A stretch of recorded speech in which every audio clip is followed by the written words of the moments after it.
A housekeeper with a past scarred by pain arrives at a mansion in the wealthy suburb of Oakwood Hills to face a challenge with a young boy. The boy, once aggressive, approaches her and calls her Mama, causing surprise and confusion.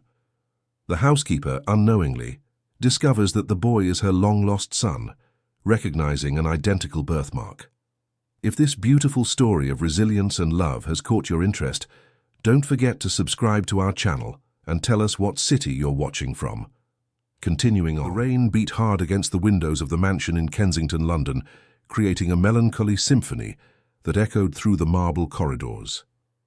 Eleanor Scott adjusted the strap of her worn-out handbag on her shoulder and took a deep breath before the imposing gate. At 28, she carried in her brown eyes a deep sadness that the years had not managed to erase, but also an iron determination that had sustained her through life's most difficult battles. The intercom crackled when she pressed the button, and a female voice as cold as the wind that blew on that October morning answered from the other side. "Eleanor Scott, for the nanny position." The question came loaded with a suspicion she already knew well. It was always like this when people like her stepped into places like that. "Yes, madam. I'm here for the interview," she replied, her voice firm, although her heart was beating fast. She knew this opportunity could be her last chance to get the money for her father's treatment.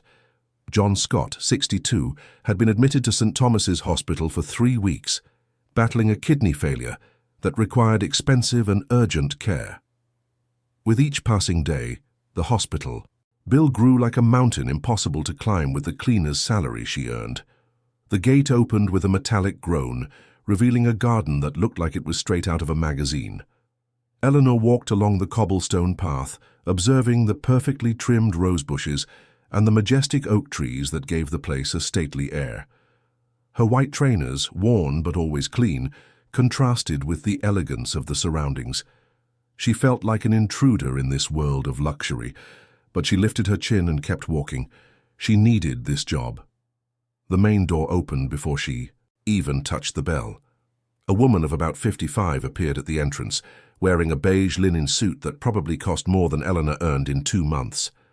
Her blonde hair was tied in a flawless bun, and her blue eyes scanned her from head to toe as if she were evaluating a product at the supermarket. "Mrs. Victoria Fairchild," the woman introduced herself, extending a perfectly manicured hand. "Please come in. I need to speak with you before anything else." The interior of the mansion was even more impressive than the exterior. The entrance hall had a double-height ceiling, decorated with a crystal chandelier that must have been worth more than the simple house where Eleanor lived in Camden Town. Paintings by famous artists adorned the walls, and the marble floor shone so much she could see her own reflection. Mrs. Fairchild led her to a living room that looked more like a museum, with antique and delicate furniture that seemed untouchable. "Sit down," said Mrs. Fairchild, pointing to a blue velvet armchair. "Coffee? Water?" "No, thank you," Eleanor replied, sitting on the edge of the armchair as if afraid to crush it. Her nervous hands smoothed the simple black skirt she had chosen for the occasion. Mrs. Fairchild settled into the armchair opposite, crossing her legs elegantly. "I'll be direct with you, Eleanor. I've read your CV, and I know you have no experience as a nanny. You've worked as a cleaner, cared for the elderly, but never specifically for children. Why should I hire you?" The question hit her like a punch to the gut, but Eleanor had expected it. "Mrs. Fairchild, it's true I don't have formal experience as a nanny, but I took care of my younger brother since he was born. My mother worked a lot, and I, even as a teenager, took on that responsibility. I also looked after several neighborhood children when their mothers needed to work. I know it's not on my CV, but love and care don't require a diploma." Mrs. Fairchild's blue eyes softened for an instant, but soon resumed their usual coldness. "The situation here is very specific. My grandson, Gabriel, who is 3, is going through a difficult phase. In recent weeks, he has shown aggressive behavior that is causing serious problems. We've had 5 different nannies and they all left. Some were even injured." Eleanor felt a knot in her stomach, but she maintained a serene expression. "What kind of behavior, Mrs. Fairchild?" "Biting, kicking, inexplicable tantrums. Gabriel was a sweet and affectionate child, But after he lost his parents in a car accident 6 months ago, he changed completely. My son Richard and my daughter-in-law Isabella died on their way back from a business trip, and since then, Gabriel has been different. He doesn't speak anymore, barely eats, and attacks anyone who tries to get close. Eleanor's heart ached hearing about the tragedy. She knew the pain of loss well. She had her own wounds that had never fully healed. "I understand his pain," she murmured, almost to herself. "Pardon?" asked Mrs. Fairchild, frowning. "I said I understand his pain. Loss is something that marks the soul, especially when you're so young. He must be confused, scared, not knowing how to express what he feels." For the first time since she had arrived, Eleanor saw something different in Mrs. Fairchild's gaze, a glimmer of hope, perhaps, or just curiosity. The other nannies tried everything. Scolding, rewards, strict discipline, total permissiveness. Nothing worked. "Why do you think you would be any different?" Eleanor took a deep breath, organizing her thoughts. "Because sometimes a child doesn't need someone with all the techniques or methods. Sometimes they just need someone who understands their pain and is willing to be patient. I know what it's like to grow up feeling like the world has collapsed. I know what it's like to need someone who won't give up on you." The words came out loaded with a genuine emotion that made Mrs. Fairchild lean forward slightly. "You've been through something similar?" "I lost my mother when I was 12, Eleanor replied, her voice trembling slightly. "Cancer. It was fast and devastating. My father was lost, and my younger brother, who was only 5, fell into a deep depression. For months he didn't speak, didn't play, didn't smile. I was just a child, but I understood that he needed someone who wouldn't force him to be strong, someone who would let him be sad and be there when he was ready to start over." The silence that followed was heavy with meaning. Mrs. Fairchild studied Eleanor's face with an attention she hadn't shown until then. "And did he get better?" "Today Charles is an engineer, married, a father of 2 beautiful girls. It took time, a lot of time, but he found his way back to joy. Every child is different, but I believe Gabriel can find his way too." Mrs. Fairchild stood up and walked to the window, watching the garden where the rain continued to fall. "The salary is £5,000 a month plus benefits. You would live here during the week and have weekends off. The job is full-time, 24 hours a day when you're here. Do you accept the terms?" £5,000. Eleanor could barely hide her surprise. It was more than she earned in 3 months as a cleaner. With that money, she could pay for her father's treatment and still have enough for household expenses. "I accept, Mrs. Fairchild. There's one more thing I need to tell you," the woman said, turning to face her. "Gabriel isn't just aggressive. He's developed a strange obsession. Every nanny who tried to care for him, he bit on the first day. But there's something more disturbing. He stares at his mother's photo and whispers things we can't understand. The doctors say it's normal in cases of childhood grief, but you think there's something more. I can't explain it. It's just a feeling. Gabriel sometimes acts as if he's looking for someone, not for his dead parents, but for someone else, as if he knows this person exists and is waiting for them to arrive." Eleanor felt a strange shiver run down her spine, but she couldn't explain why. "Can I meet him now?" "Of course, but I must warn you. He's been locked in his room for 2 days. The last nanny left on Tuesday after he bit her arm and left a nasty mark. Since then, we haven't allowed anyone to approach. He only accepts food if we leave it at his door." The 2 women climbed a spiral staircase to the 2nd floor of the mansion. The corridor was long and silent, decorated with family portraits showing happy moments from the past. Eleanor stopped in front of a photo that showed a young, beautiful couple next to a boy with brown hair and large eyes. The boy was smiling angelically, hugging a blue teddy bear. "Richard, Isabella, and Gabriel," explained Mrs. Fairchild, noticing her interest in the photo. "This was taken last Christmas they spent together. 3 weeks later they died in the accident." "He's beautiful," Eleanor murmured, lightly touching the glass of the frame. There was something in the boy's smile that gave her a strange feeling, a familiarity she couldn't explain. He was. Now, he's just anger and pain. They arrived at a light wooden door, decorated with colourful stickers of cartoon characters that contrasted with the tension of the moment. Mrs. Fairchild knocked gently. "Gabriel, I've brought someone who wants to meet you." The silence from the other side was disturbing, not even the sound of movement or breathing. "He's in there, I'm sure," whispered Mrs. Fairchild. "Sometimes he stays, like this for hours, completely still, as if he's waiting for something." "May I try to go in?" Eleanor asked. "Are you sure? He might attack. We don't want you to get hurt on your first day." "I'm sure." Mrs. Fairchild hesitated for a moment, then slowly turned the doorknob.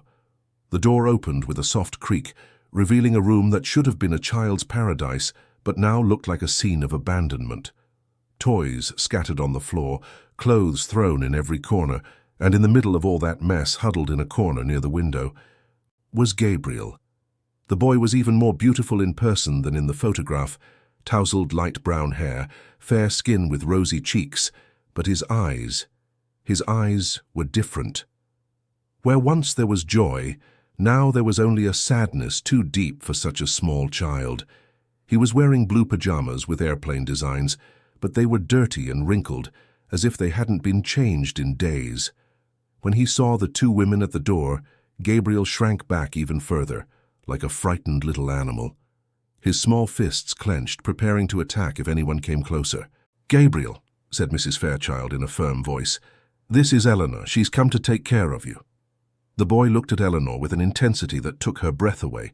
It was as if he were analyzing every feature of her face, searching for something specific. His brown eyes, so similar to her own, seemed to be asking a silent question. "Hi, Gabriel," Eleanor said softly, crouching down to be at his level. "My name is Eleanor, but you can call me whatever you like." The boy tilted his head slightly, like a curious puppy. His eyes never left her face, and Eleanor had the strange feeling that he was recognizing her from somewhere. But that was impossible. She had never seen this child before in her life. "You have beautiful brown eyes," she continued, keeping her voice low and gentle. "Just like mine. Look." Gabriel leaned a little further forward, studying her face with almost hypnotic attention. Mrs. Fairchild watched everything with her heart in her mouth, expecting an explosion of anger from the boy at any moment.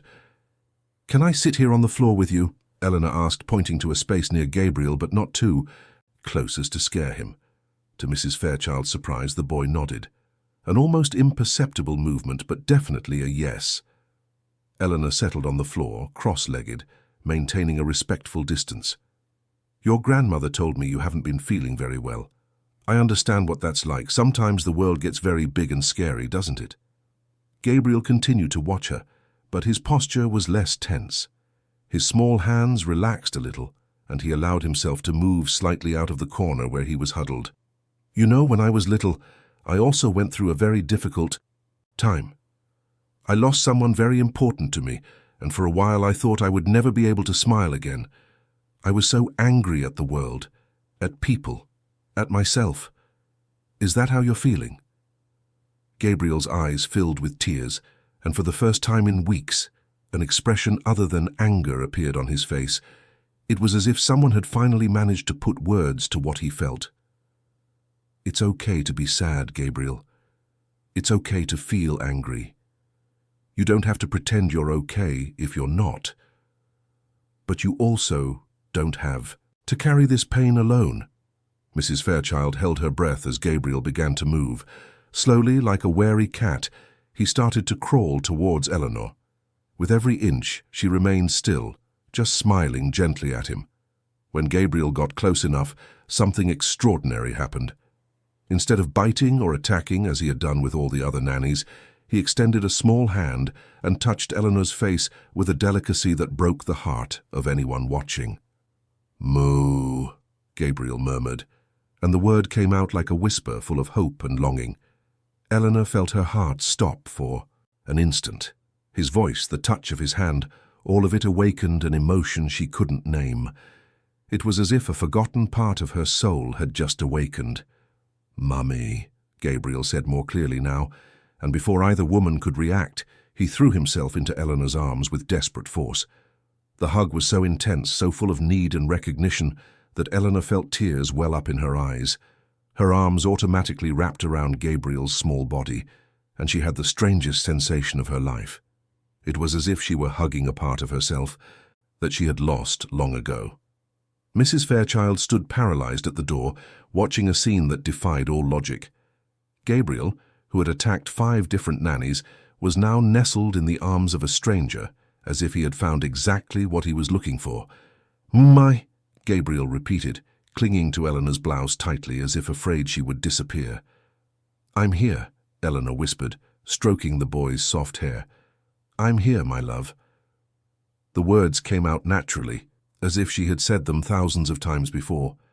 And for some reason she couldn't explain. She felt as if she really had. Gabriel pulled back a little to look at her face again, and Eleanor saw something in his eyes that made her tremble. It wasn't just affection or relief. It was recognition. It was as if one soul was recognizing another soul it had known from somewhere very distant and very deep. "How is this possible?" murmured Mrs. Fairchild, more to herself than to anyone else. Eleanor was asking herself the same question, but at that moment, with Gabriel safe in her arms, other questions seemed more important. Why did this boy make her feel as if an empty part of her heart had just been filled? Why did his hug seem to heal wounds she didn't even know were still bleeding? Gabriel snuggled closer in her arms, and for the first time in weeks, closed his eyes with an expression of absolute peace. It was as if he had finally found the place where he had always known he belonged. As Eleanor gently rocked him, a single question echoed in her mind, like a disturbing and hopeful mantra. Who was this boy? And why did her soul recognize his, as if they were 2 halves of the same whole long separated? The rain continued to beat against the mansion's windows, but inside Gabriel's room, for the first time in months, there was a stillness that spoke of things greater than human understanding. It spoke of intertwined destinies, of souls that recognize each other across time and space, and of a love that transcends any rational explanation. Mrs. Fairchild watched the scene with a mixture of relief and unease, knowing that she had just witnessed something that would forever change the lives of everyone in that house.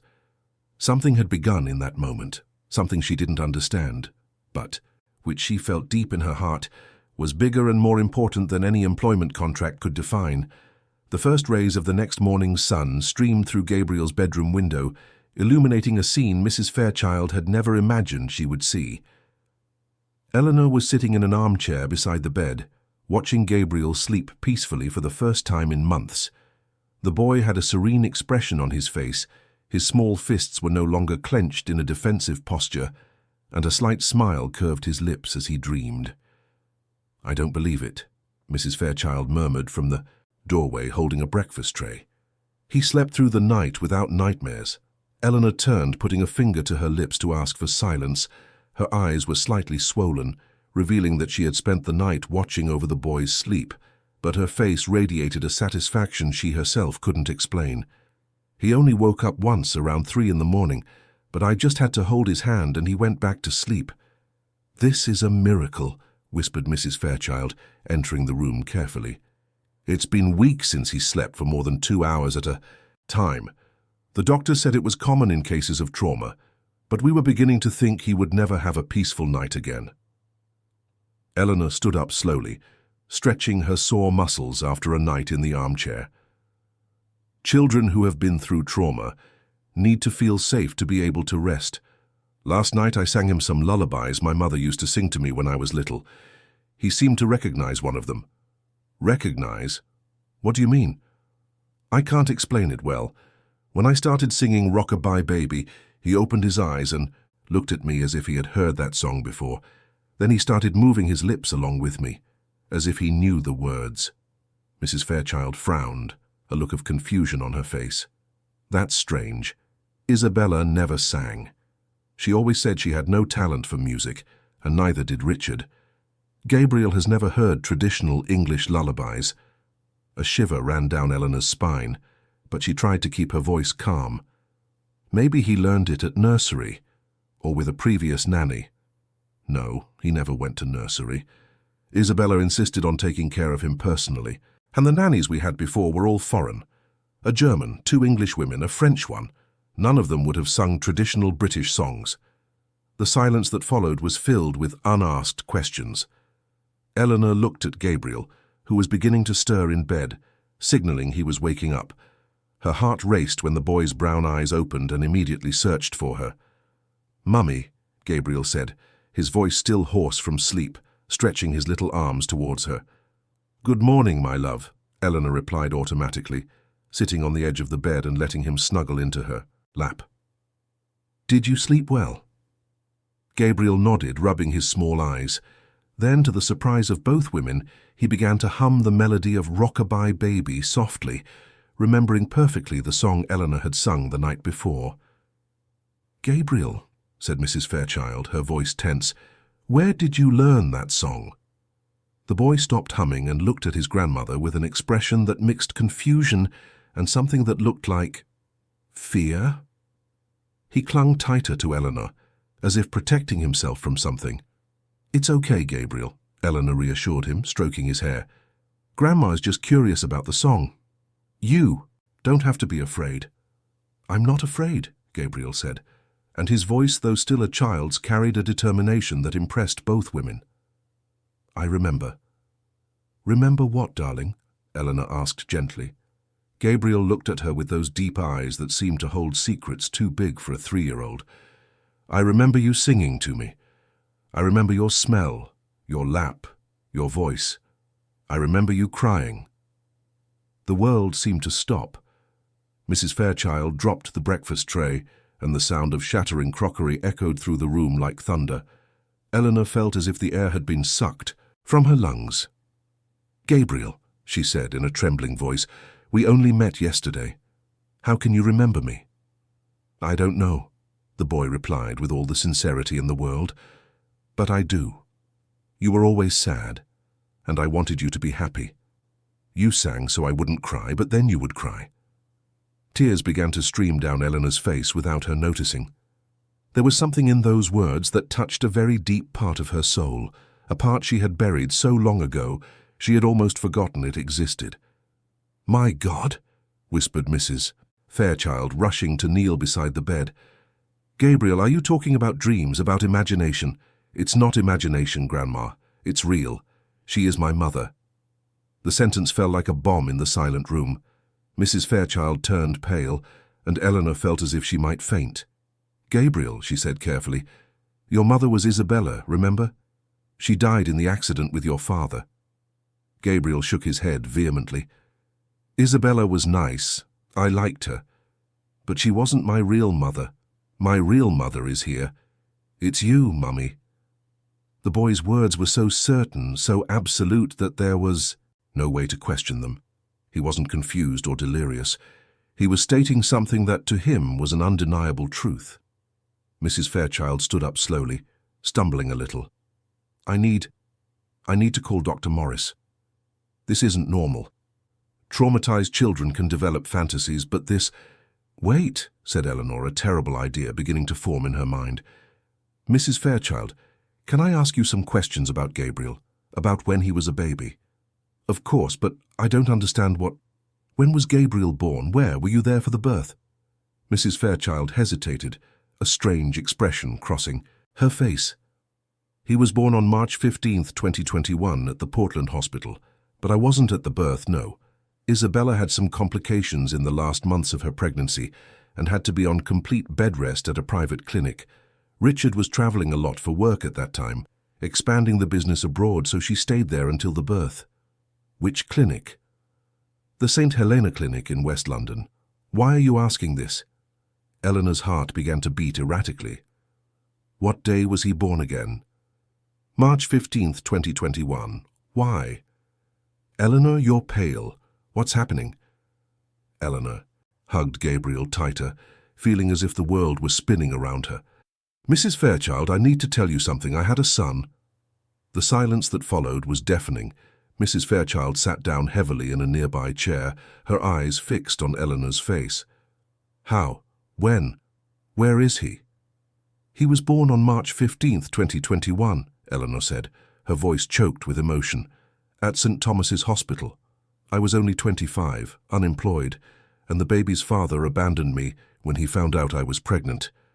It was a difficult pregnancy full of complications. In the end, I had to have an emergency C-section. Mrs. Fairchild put a hand to her chest, as if she were having trouble breathing. That is a terrible coincidence. That's not all, Eleanor continued, tears now flowing freely. My son died 3 days after he was born. At least that's what they told me. Respiratory complications. I was very weak from the C-section, still under the effects of medication, and when I asked to see the body, they told me it was better if I didn't, that it would be too traumatic. My God, I was never able to fully accept it. Always felt that something was wrong, that they were hiding something from me. But I was a poor girl alone with no family to support me. Who would have believed me if I questioned the doctors? Gabriel, who had been quiet throughout the conversation, turned to look at Eleanor. Did you cry a lot when they took me away? The question was like a dagger to Eleanor's heart. Gabriel, how did you... I remember your smell, Mummy. I remember you singing Rock-a-Bye Baby when I cried. I remember you giving me little kisses on my forehead. And I remember the day you got very sad and I didn't see you anymore. Mrs. Fairchild was in total shock. This can't be real. This can't be happening. Gabriel, Eleanor said in a trembling voice, do you have any marks on your body? Something you were born with? I do, the boy replied promptly. There's a little drawing here on my shoulder. He turned and pulled down the collar of his pajamas, revealing a crescent moon-shaped birthmark on his right shoulder. It was small, delicate, but distinctive. Eleanor felt the world collapse.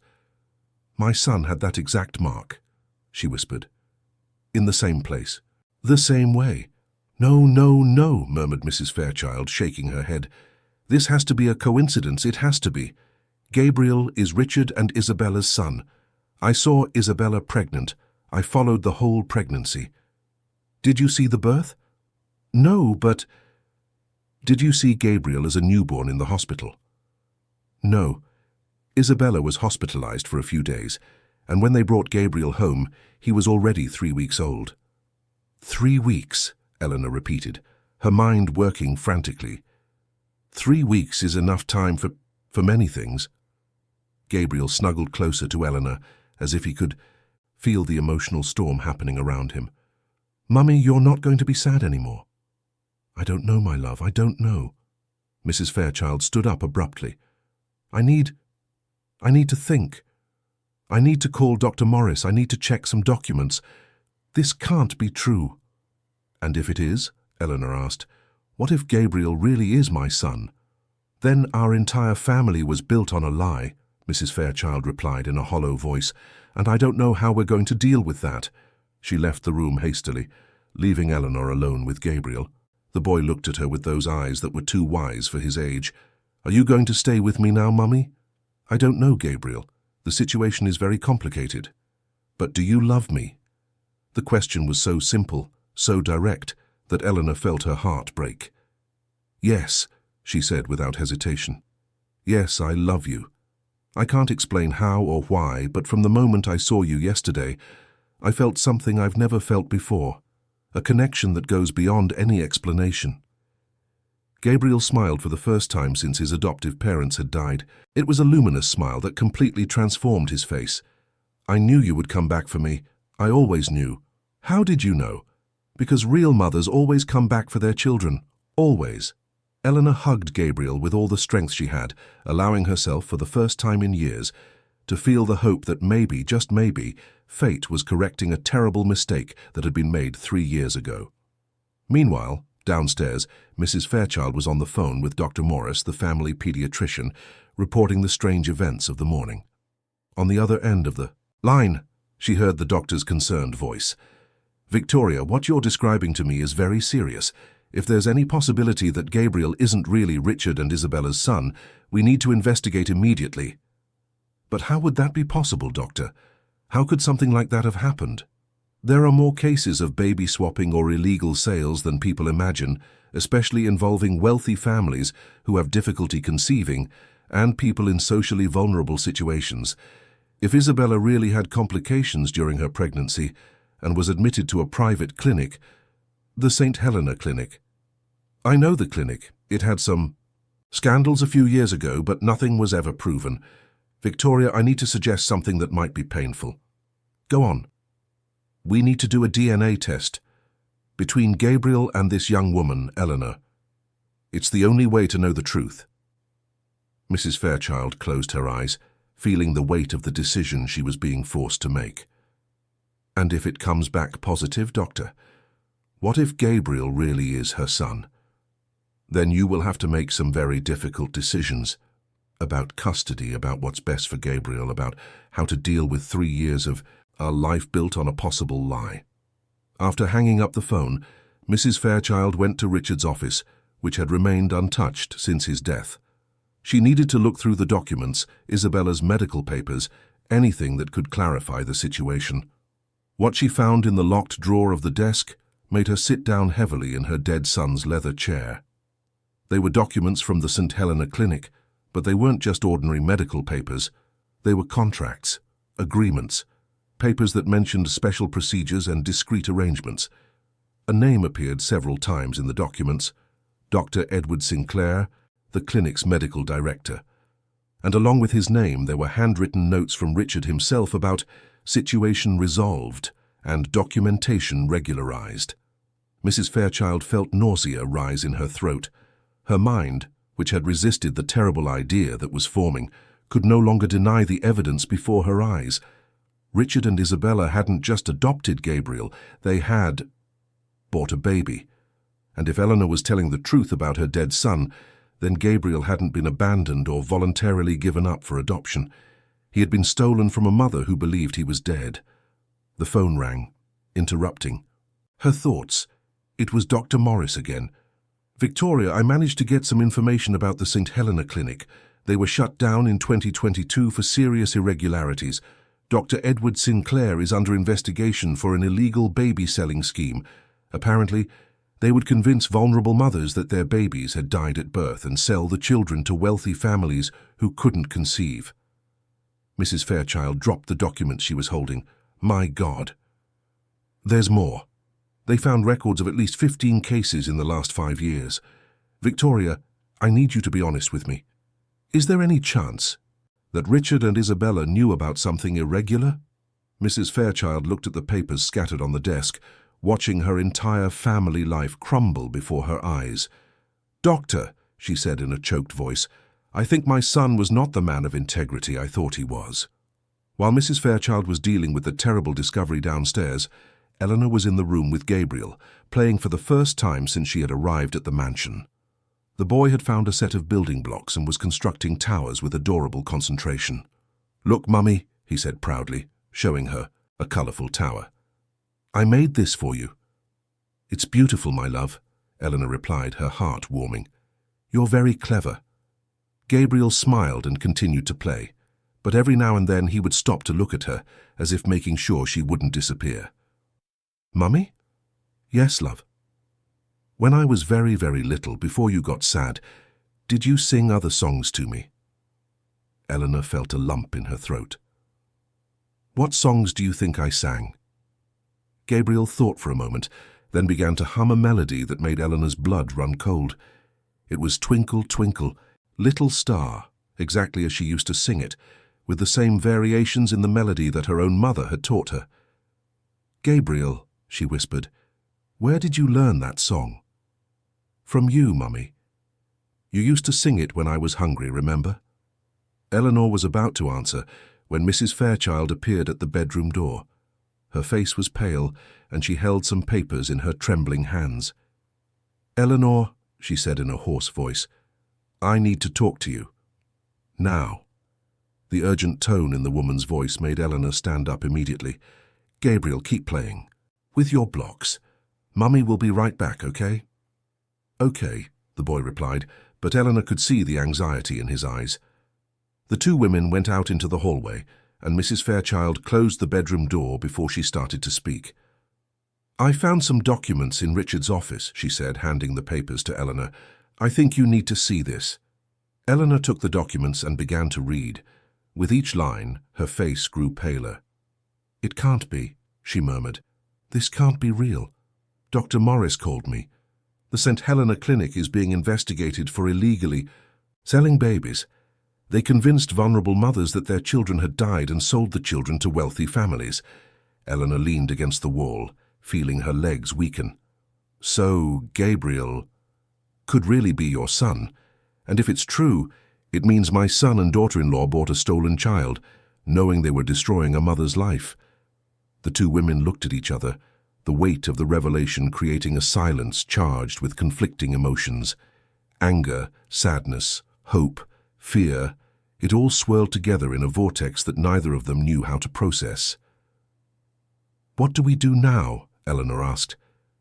"We do the DNA test," Mrs. Fairchild replied, "and we pray that whatever the result, we find a way to do what's right for Gabriel." On the other side of the door, Gabriel had stopped playing and was leaning against the wood, listening to the two women's conversation. Even without fully understanding what was happening, he knew something very important was being decided, something that would change his life forever. And deep in his 3-year-old heart, he was absolutely certain of one thing. That woman with the brown eyes and sweet voice was indeed his mother. He had always known she would come back for him. He had always known that the love between them was too real to be broken by any lie or separation. Now he just needed the adults to find out what he already knew. Some connections are too strong to be undone, and the love between a mother and child can survive anything, even the cruelest of separations. The clinical analysis lab in Camden Town seemed cold and sterile on that Thursday afternoon. Eleanor sat in a blue plastic chair, holding Gabriel on her lap as they waited to be called. The boy was playing with a toy fire engine she had bought at a small shop near the hospital, but his brown eyes never left her face, as if he were constantly checking to see if she was still there. "Next," called the nurse, a middle-aged woman with her hair in a tight bun. "Gabriel Fairchild and Eleanor Scott." "That's us," Eleanor replied, standing up with Gabriel in her arms. Her legs were trembling slightly, not just from the boy's weight, but from the anxiety that consumed her entire being. Mrs. Fairchild, who was sitting in a nearby chair, stood up as well. "May I accompany them?" The nurse consulted the medical file. "Of course, you're authorized. This way, please." The corridor leading to the collection room seemed endless. Gabriel clung tighter to Eleanor's neck as they went through the door, and she could feel he was nervous. "It's okay, my love," she whispered in his ear. "It's just a quick test. It won't hurt." "Don't want to," Gabriel murmured, hiding his face in her neck. "I know, love. I'm scared too, but sometimes we have to go through things that scare us to discover important truths." The collection room was small and lit by a fluorescent light that made everything look even whiter and more clinical. The nurse, who introduced herself as Carla, pointed to an examination table for Eleanor to sit on with Gabriel. "We'll do the child first," Carla said, preparing the materials. "It's just a swab in the mouth. It doesn't hurt at all. You can hold him." Gabriel looked at the swab as if it were a dangerous weapon. "Don't want to," he repeated, this time more firmly. Eleanor turned him to face her, looking into his eyes. "Gabriel, remember when you asked me if I was going to be sad forever?" The boy nodded. "This test will help us find out why you and I feel so close, why you call me Mummy, why I feel like I've known you for a long time. Don't you want to know the answer?" Gabriel thought for a moment, his little eyes shining with the natural curiosity of children. "If we find out, will you stay with me forever?" The question pierced Eleanor's heart like an arrow. She looked at Mrs. Fairchild, who was watching the scene with an unreadable expression. "We'll find out what's best for you, my love, what will make you happiest and safest." "Okay," Gabriel said, opening his mouth for the nurse, "but you stay here." "I won't leave your side," Eleanor promised, holding his little hands while the nurse collected the sample. The procedure lasted less than a minute, but felt like an eternity. When it was Eleanor's turn, Gabriel insisted on staying on her lap, watching everything with a seriousness that contrasted with his age. "All done," the nurse said, labeling the tubes.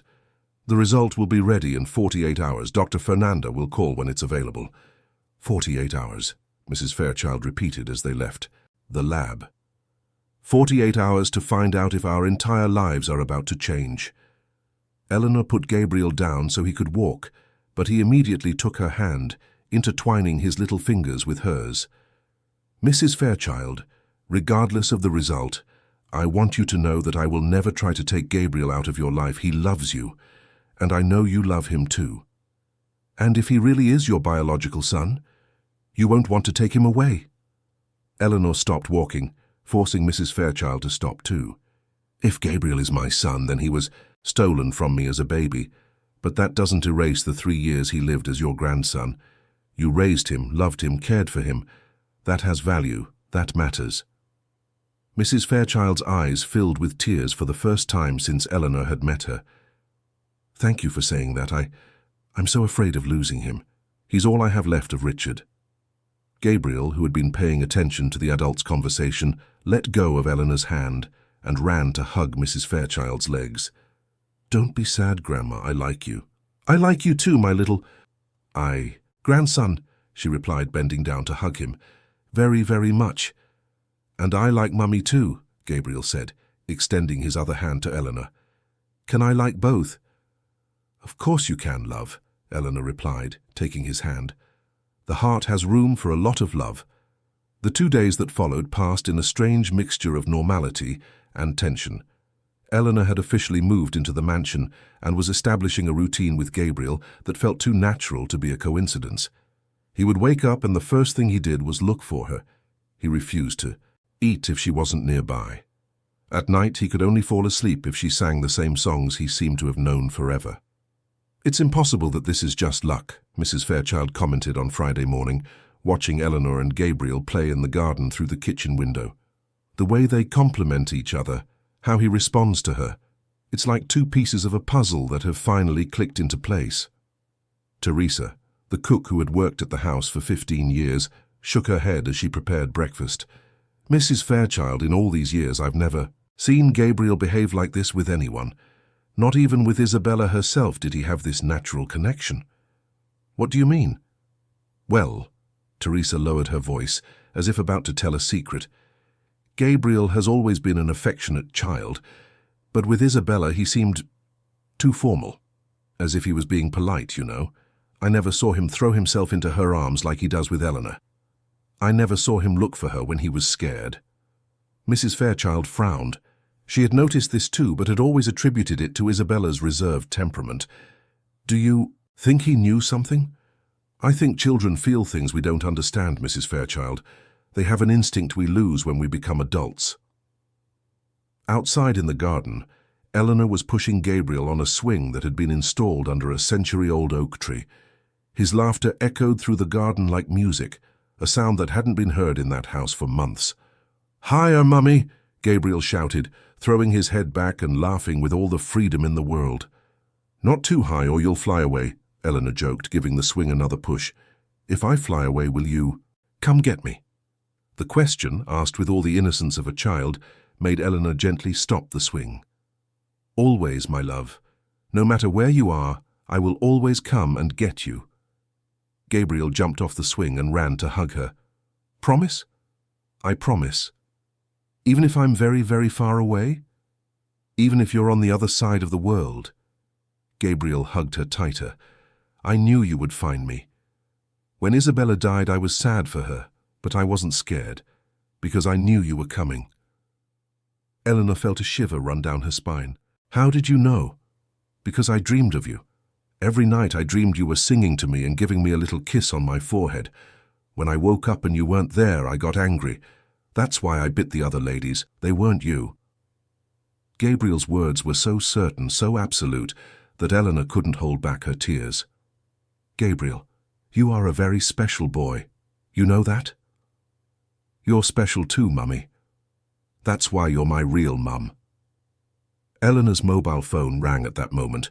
Interrupting the intimate moment, it was an unknown number. "Hello? Eleanor? Scott? This is Dr. Fernanda from the Clinical Analysis Lab."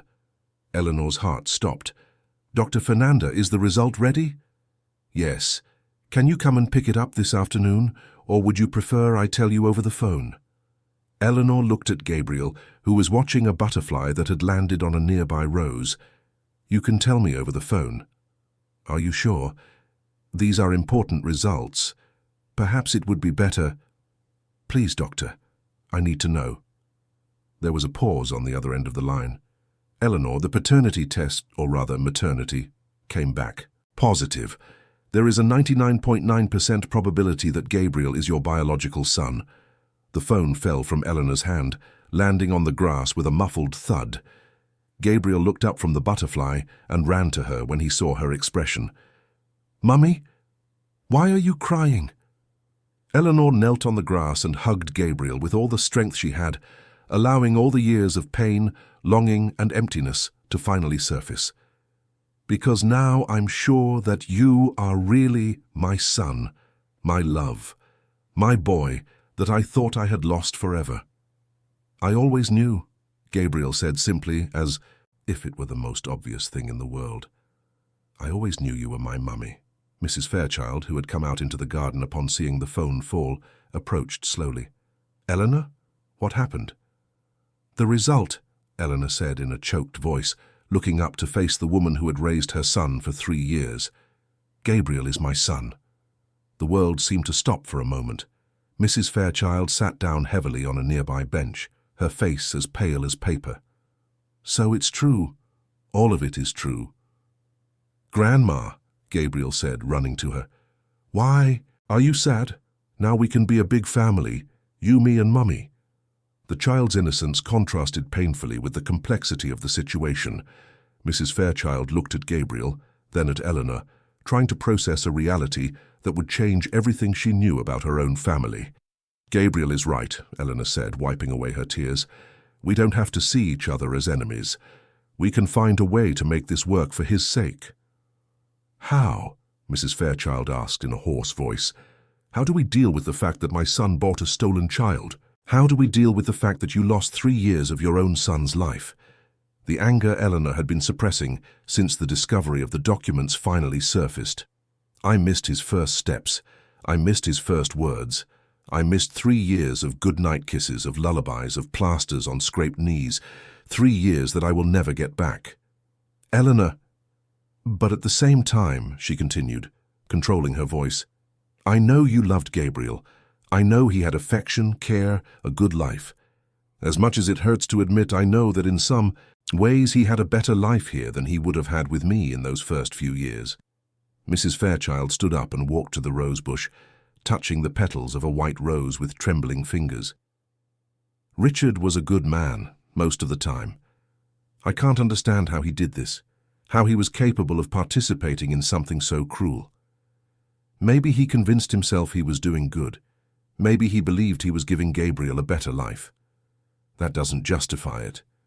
No, it doesn't. But maybe it helps us understand. Gabriel, who had been quiet watching the 2 women, approached and took each of their hands. "Mummy, Grandma, are you going to fight?" "No, my love," Eleanor replied. "We're not going to fight.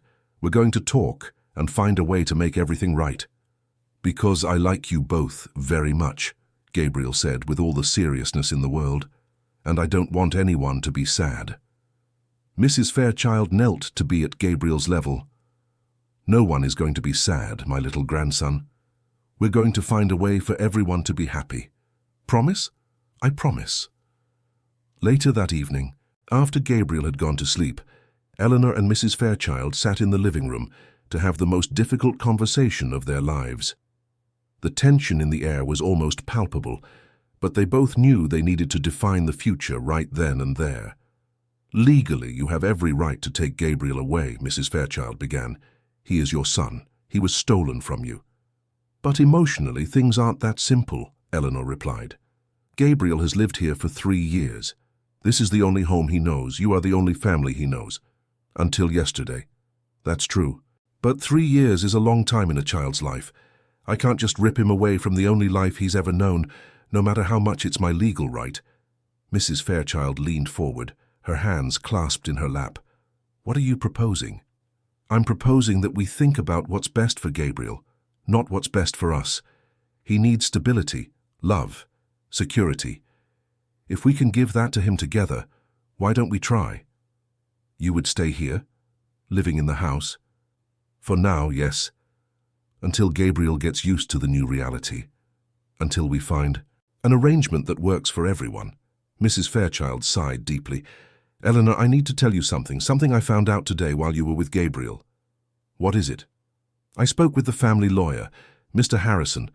I told him about the situation, and he told me there are more papers involved in all this. Papers that show Richard and Isabella didn't just buy Gabriel. They also forged documents so that he would appear as their biological child. Eleanor felt her blood run cold. What do you mean? Gabriel's birth certificate was altered. Their names were put down as the biological parents. This means that officially Gabriel was never adopted. Officially you didn't exist in his life. My God! Mr. Harrison said this makes the situation much more complicated. It's not just a matter of returning an illegally adopted child. It's forgery of public documents, a crime against a person's civil status. Eleanor ran her hands through her hair, feeling the weight of the discovery. What does this mean for us? For Gabriel?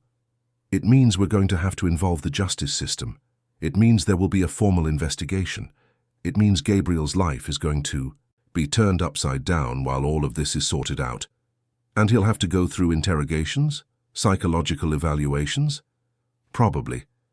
Mr. Harrison said that in cases like this, the judiciary always prioritizes the child's well-being. But the process can be long and traumatic.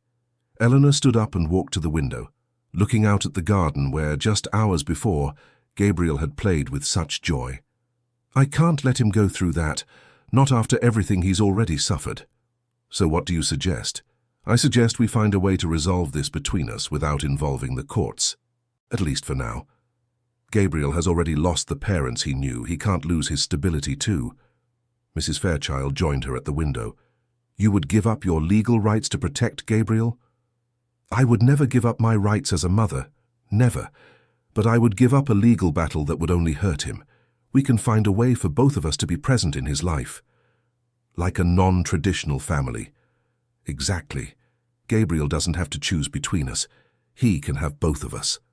Mrs. Fairchild was silent for a long moment, contemplating the proposal. And what if you change your mind in the future?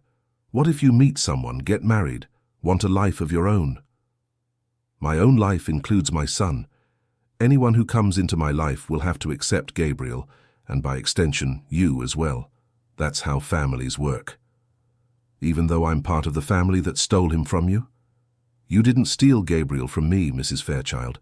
You loved him when he needed love. You cared for him when he needed care. That counts, that matters. The two women looked at each other and, for the first time since they had met, there was something beyond tension between them. There was mutual respect, understanding, and the beginning of something that could become a genuine partnership for Gabriel's sake. We have to talk to Gabriel about this, said Mrs. Fairchild. Explain to him in a way he can understand what happened. Tomorrow, Eleanor agreed. He's been through a lot today. Let's let him have a peaceful night. Eleanor. Yes. Thank you for being willing to share him with me, for not wanting to take me out of his life. I know I don't deserve it. After what Richard did, but you do deserve it. Gabriel loves you, and I would never take someone he loves out of his life. Mrs. Fairchild smiled for the first time in days. I think we're going to make this work. I think so too. That night, Eleanor went up to Gabriel's room to check if he was sleeping well. When she gently opened the door, she found him awake, lying in bed and staring at the ceiling. Gabriel, why aren't you sleeping? I was thinking, he replied, sitting up in bed. Thinking about what?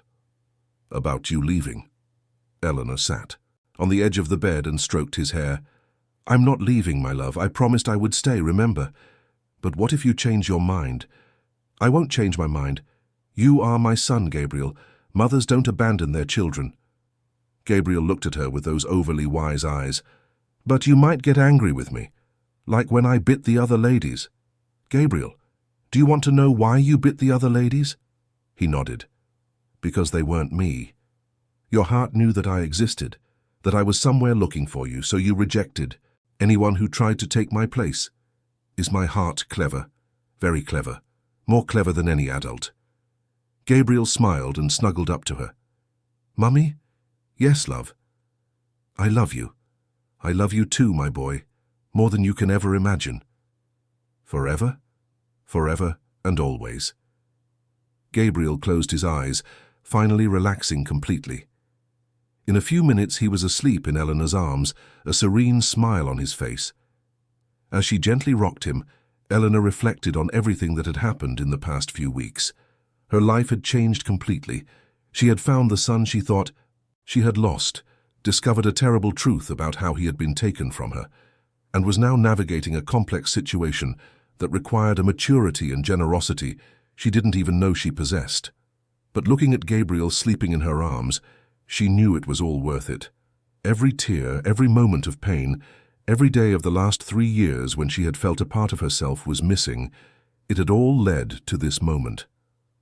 Gabriel was back home, not to the physical house where he was born, but to the arms of the mother who had never stopped looking for him, even without knowing he was alive. And now together they would build a new life, a life that included Mrs. Fairchild, that included the good memories of the years Gabriel had spent away from Eleanor, but that was, above all, built on truth and love. Because in the end, that's what this whole story was about, the power of a mother's love to cross any obstacle, to overcome any separation, and to find its way back home, no matter how long it takes. 3 weeks had passed since the DNA test confirmation, and the mansion in Kensington breathed a completely different atmosphere. The sound of children's laughter once again echoed through the corridors, and Gabriel had transformed into a completely new child. Or perhaps, Eleanor thought as she watched him play in the garden, he had simply returned to being who he always was, before trauma and confusion took over his small life. On that September morning, the sun streamed through the breakfast room windows, creating a cozy atmosphere where Eleanor, Gabriel, and Mrs. Fairchild gathered daily for the first meal of the day. It was a ritual they had established naturally, a moment of togetherness that consolidated the strange but functional family that had formed. "Mummy, can I put jam on my toast?" asked Gabriel, swinging his little legs in his high chair. "Of course, my love. But not too much, or it will be too sweet," Eleanor replied, passing him the pot of strawberry jam. Gabriel began to spread the jam with the concentration of an artist painting a masterpiece. Mrs. Fairchild watched the scene with a smile that had become increasingly frequent in recent weeks. "You know," she said, taking a sip of coffee, "I never thought I'd say this, but I think our family is better this way." "What do you mean, Grandma?" Gabriel asked, looking at her curiously. "Like this, with all of us together. You, Mummy, and me. It's different, but it's good."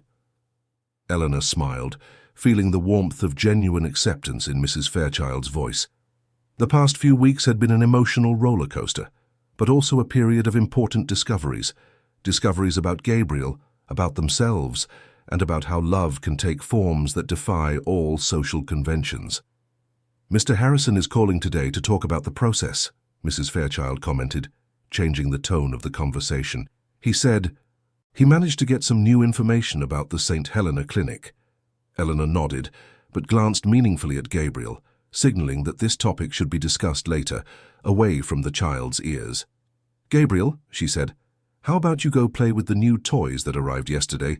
They're in the playroom." "Can I take my juice?" "Yes, you can." Gabriel jumped down from his chair and kissed each of the women on the cheek before running off. It was a habit he had developed in recent weeks. He never left their side without a kiss, as if making sure they knew he loved them. When he left the room, Mrs. Fairchild leaned forward, lowering her voice. "Mr. Harrison found out it wasn't just Gabriel. The St. Helena Clinic was operating a much larger scheme than we imagined." "How many babies?" "At least 25 in the last 5 years, all sold to wealthy families who couldn't have children naturally." Eleanor felt nausea rise in her throat. "And the mothers, all in vulnerable situations, young, poor, with no family to support them. Some were minors. Dr. Edward Sinclair had a very specific technique. He would convince the mothers that the babies were stillborn, show them false documents, sometimes even the bodies of babies who had actually died from other causes. My God, there's more. Mr. Harrison gained access to the clinic's files through a court order. Your name is there, Eleanor. There are detailed records of your delivery of the sham they set up." Eleanor rested her head in her hands, feeling the weight of the revelation. "What else did they write?" that you were an ideal case. Young, healthy, with no close family to question the official story. They even chose Gabriel specifically for Richard and Isabella, based on the physical characteristics they wanted. As if I were a custom-order baby machine. "Eleanor, there's something else I need to tell you," Mrs. Fairchild said, hesitating. "About Richard and Isabella." "What?" Mr. Harrison found emails between Richard and Dr. Sinclair. They didn't just know Gabriel was stolen. They specifically requested a baby with brown eyes, light hair, fair skin. They described exactly the type of child they wanted. The anger Eleanor had been controlling for weeks finally erupted. "They used me like a factory. They chose my son as if they were buying a pedigree dog." "I know. And I know there are no words that can lessen the pain of that." Eleanor stood up abruptly, walking to the window. Outside, Gabriel was playing on the swing, completely oblivious to the emotional storm unfolding inside the house. How am I going to explain this to him when he's older? How am I going to tell him that the parents he loved bought him as if he were a commodity? Maybe you don't have to tell him everything. Maybe it's enough to say there was a mistake at the hospital, that you were separated by mistake. "No," Eleanor said firmly. "I won't build our new life on lies. Gabriel deserves to know the truth, obviously adapted for his age, but the truth." Mrs. Fairchild joined her at the window. "You're right, but let's wait until he's a bit older, more emotionally prepared." "Of course, but when he asks questions, and he will, I will answer honestly." The phone rang at that moment, interrupting the conversation. It was Mr. Harrison. "Victoria, I have important news. Dr. Edward Sinclair was arrested this morning. The National Crime Agency found enough evidence to indict him and 6 other people for baby trafficking, forgery of documents, and criminal conspiracy." Mrs. Fairchild put the phone on speaker so Eleanor could hear. "And what about our specific case?" "That's the thing. With Dr. Sinclair's arrest and full access to the clinic's files, the Crown Prosecution Service is building a criminal case. You will be called as witnesses." "And Gabriel?" Eleanor asked. "As a minor and a victim, he probably won't have to testify. But there will be psychological evaluations, interviews with a social worker, all the standard protocol in cases of child trafficking." Eleanor felt her stomach churn. "Mr. Harrison, Gabriel is in a very good place right now. He's happy, stable, adapting well to the new situation. This process could destroy all of that. I understand your concern, but unfortunately there's no way to avoid it. The crime that was committed is very serious, and justice must be done, not just for Gabriel but for the other 24 children who were stolen from their families." After they hung up, a heavy silence filled the room. Eleanor and Mrs. Fairchild knew that the relative peace of the past few weeks was coming to an end. From now on, they would have to navigate not only the emotional complexity of their family situation, but also the bureaucratic and often insensitive machinery of the justice system. "Mummy! Grandma!" Gabriel's cheerful voice echoed from the garden. "Come see what I built!" The 2 women looked at each other and, by a silent agreement, decided to put their worries aside for now. Gabriel was calling them, and nothing was more important than that. Outside, Gabriel had built an entire city out of colorful building blocks. There were houses, buildings, roads, even a small park with toy trees. "It's beautiful, my love," Eleanor exclaimed, kneeling beside the construction. "Tell me about your city." "This is where we live," Gabriel explained seriously. "Look, this house here is where you, me, and Grandma live, and this one here is where other families that are different live too." "Different how?" asked Mrs. Fairchild, intrigued. "Like us, who aren't like other families, but they love each other anyway." The child's simple answer struck the 2 women's hearts like a direct arrow. Gabriel, with his childish wisdom, had perfectly summarized their reality. They were different, but the love they shared was real and valid. "Gabriel," said Eleanor, "you know that some people might not understand our family, right? Why? Because usually children live just with their mummy and daddy, or just with their mummy, or just with their grandma. It's rare for a child to live with their mummy and grandma together." Gabriel thought for a moment. "But we're not hurting anyone, are we?" "No, of course not. And everyone here loves each other. Very much." Then it doesn't matter what other people think, Gabriel concluded with the relentless logic of children. We just need to be happy. Eleanor and Mrs. Fairchild exchanged emotional glances. If only adults had the same simple wisdom as children, the world would be a much better place. You're right, my little grandson, said Mrs. Fairchild, hugging Gabriel. We just need to be happy. The rest of the day passed in a precious normality. Gabriel played, they had lunch together, he took an afternoon nap, while Eleanor and Mrs. Fairchild organized some practical details of their new family routine. In the evening, as had become custom, Eleanor read a story to Gabriel before bed. Mummy, Gabriel said as she was closing the book, can I ask you something? Of course, my love. Why was I away from you for so long? The question Eleanor knew would come sooner or later had finally been asked. She took a deep breath, remembering the commitment she had made to honesty. Gabriel, when you were born, some bad people did a very nasty thing. They lied to me and said that you had died. Then they gave you to other people to raise. To Daddy Richard and Mummy Isabella? That's right. They didn't know it was a lie. They believed they were adopting you correctly.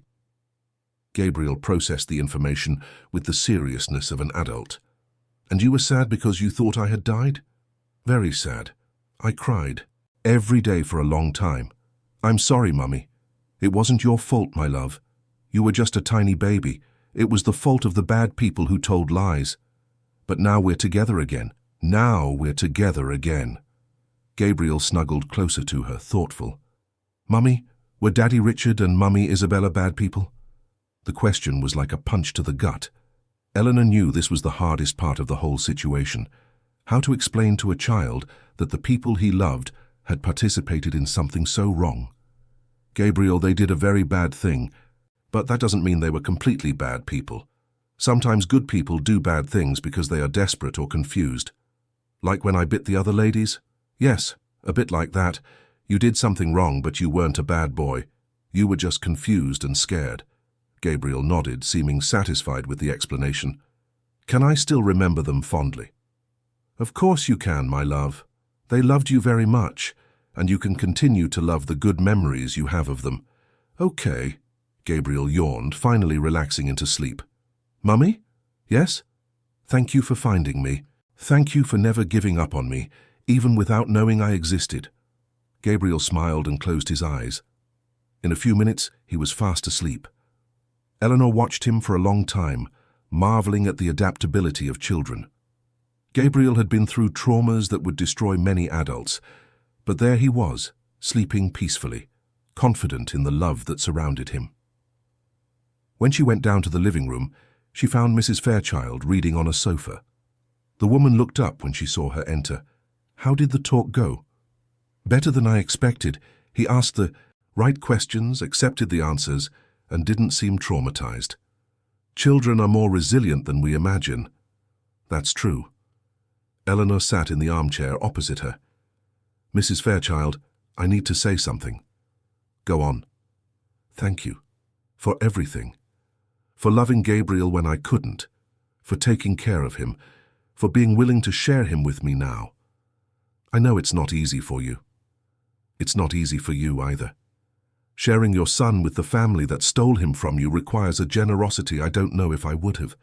You would, because you love Gabriel, and when we truly love someone, we do anything for their well-being. Mrs. Fairchild smiled. You know, Eleanor, I think Richard and Isabella chose well when they chose Gabriel. Not in the way they chose, which was terrible, but Gabriel really is a special child. And now I understand where that specialness comes from. What do you mean? It comes from you. The way he can love unconditionally. How he sees the world with hope even after so much trauma.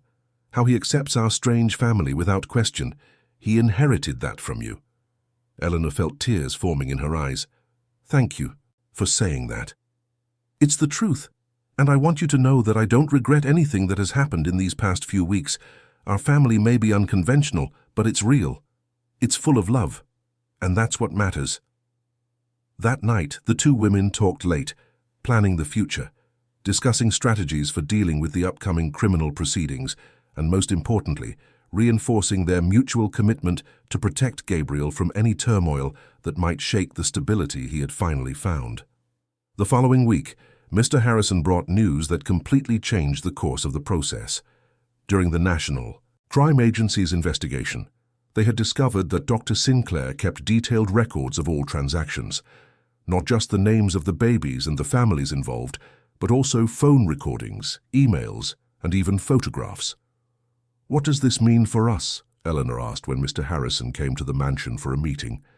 "It means we have irrefutable evidence of the crime, but it also means the case will get much more media attention than we expected. The media has already started to take an interest in the story." Mrs. Fairchild turned pale. "Media attention?" "It's a big case, Mrs. Fairchild. 25 babies, wealthy families involved, a scheme that lasted for years. The press won't let it go. And Gabriel, how do we protect him from this? Minors have their identities protected by law, but you two, as the mothers involved in the case, may be approached by journalists."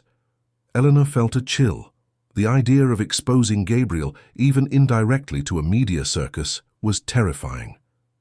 "Mr. Harrison," she said, "is there any way to resolve our specific situation without participating in the larger process?" "What do you mean?" "I'm not interested in revenge or seeing anyone imprisoned. I just want Gabriel to be officially recognized as my son, and for our family to be protected. Is there a legal way to do this without exposing everything publicly?" Mr. Harrison thought for a moment. "There is a possibility. You could file for a rectification of the civil registry. It's a more discreet process which is handled in private. It wouldn't completely eliminate the need to testify in the criminal case, but it would greatly reduce the exposure." "What kind of outcome would that bring?" asked Mrs. Fairchild. "Gabriel would have his birth certificate corrected to show Eleanor as the biological mother. You could formalize the joint custody situation officially, and all the documentation would be sealed." Eleanor and Mrs. Fairchild exchanged glances. It was exactly what they needed, a legal solution that protected Gabriel while officially recognizing the reality of their family. "Let's move forward with that," said Eleanor. "We want to protect Gabriel above all else." "I agree," said Mrs. Fairchild.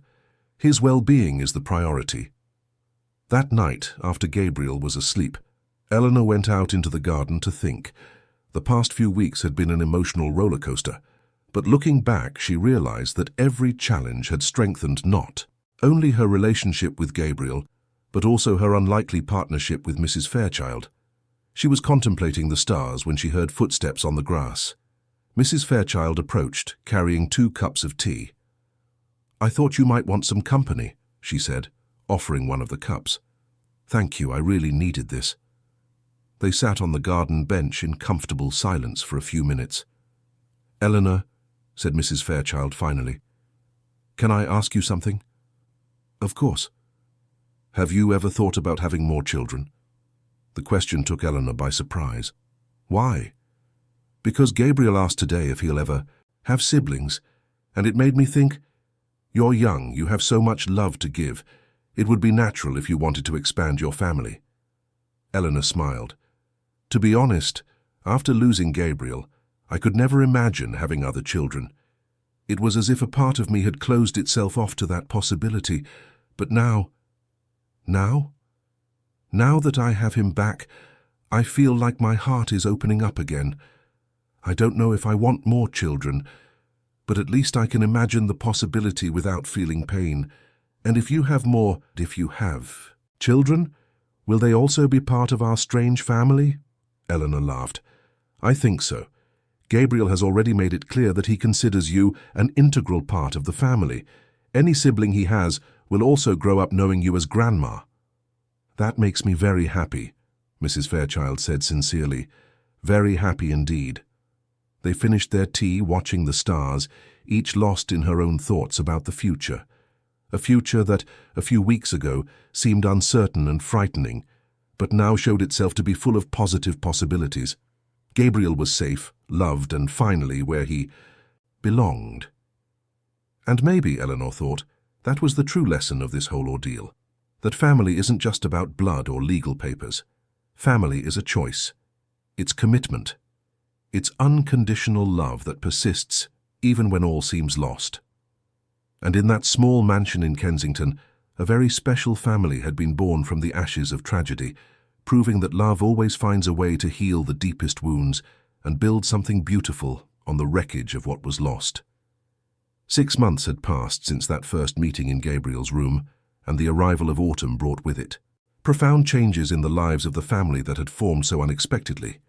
The mansion in Kensington breathed a completely new energy, as if the walls themselves had absorbed the joy that now filled every room. Gabriel, now a full 4 years old, had blossomed in a way that surprised everyone. The aggressive and frightened boy of the past had given way to a curious, affectionate, and incredibly wise child for his age. On that April morning, he ran through the corridors of the house looking for Eleanor, with an excitement that had become his trademark. "Mummy, Mummy, where are you?" he shouted, his voice echoing up the marble staircase.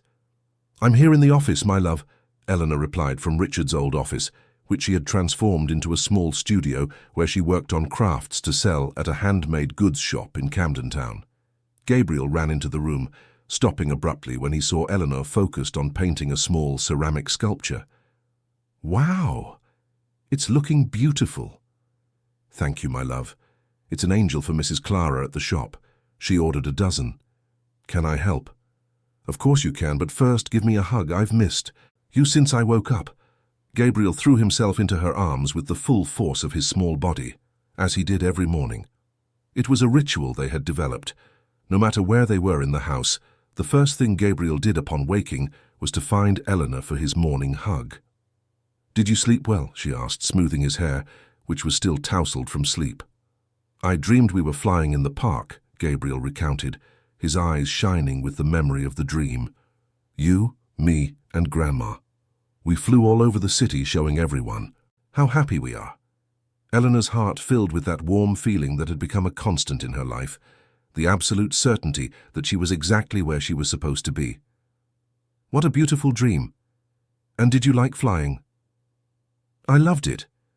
But the best part was that you were with me. In my old dreams, I was always alone." Gabriel's observation, made with the naturalness of children, touched Eleanor deeply. Even without fully understanding the complexities of his story, he could express how her presence had filled a void he had carried. "Good morning, my loves." Mrs. Fairchild appeared at the office door carrying a breakfast tray. "I thought you might want to have breakfast here in the studio today." "Grandma!" Gabriel ran to hug her too, careful not to knock over the tray. "Mummy is making angels." "I see. They're looking lovely." Mrs. Fairchild placed the tray on a nearby table and observed Eleanor's work with genuine admiration. "Your pieces are selling very well at the shop, aren't they?" "Yes, thank goodness. Mrs. Clara said people love knowing they're made by someone who puts love into every piece." "That's because you really do," said Mrs. Fairchild. "I can see it in every detail." In the last few months, Eleanor had discovered a talent for crafts she never knew she had. She started by making small toys for Gabriel, then evolved to more elaborate decorative pieces. Mrs. Fairchild had suggested she try selling her creations, and now Eleanor had her own source of income that gave her independence and purpose. "Mummy," said Gabriel, biting into a piece of toast with jam, "is today the day the lady from the court comes to talk to us?" Eleanor and Mrs. Fairchild exchanged glances.